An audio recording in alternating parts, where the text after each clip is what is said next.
在邁向碳中和嘅目標下，建築物對可再生能源及節能減排嘅需求日益提升。喺寸金尺土嘅香港，尤其是建築密集嘅市區，要找尋適合安裝太陽能系統嘅場景並不容易。建築物嘅外牆立面為 BIPV 太陽能建築提供咗極佳嘅條件。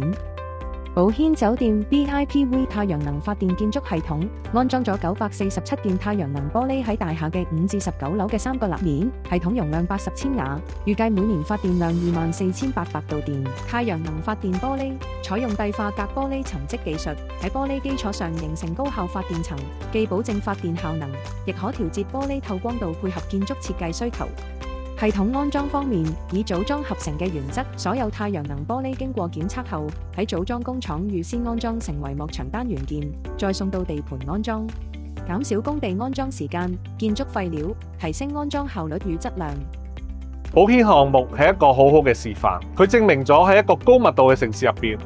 建築本身就可以係一個發電站。我哋唔再需要喺一個狹小嘅天台裏邊揾一個地方去裝太陽能板。建築物嘅立面本身就係一個發電嘅系統，建築物由消耗能源變成生產能源，呢個方向對實現零碳建築同埋零碳城市好有意義。而 BIPV 就係實現呢個轉變嘅核心技術。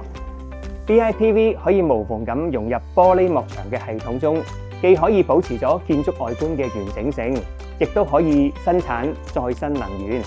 呢個完全符合到我哋對未來酒店嘅想像，亦都係一次值得投入嘅創新實踐。